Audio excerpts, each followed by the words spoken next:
I saw a giraffe give birth one time when I was at the zoo. And I realized watching a giraffe give birth that animals have no facial expressions. No, like people tell you the whole story in the face. Animals, nothing. This giraffe dropped another giraffe out of it. Nothing. It was just standing there in the field, just...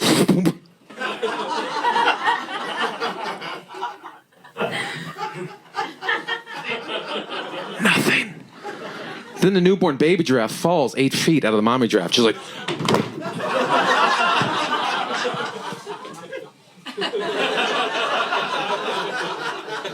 Nothing. Do you know what my face would look like if I gave birth to a giraffe? Oh my God! Why'd I have sex with that giraffe?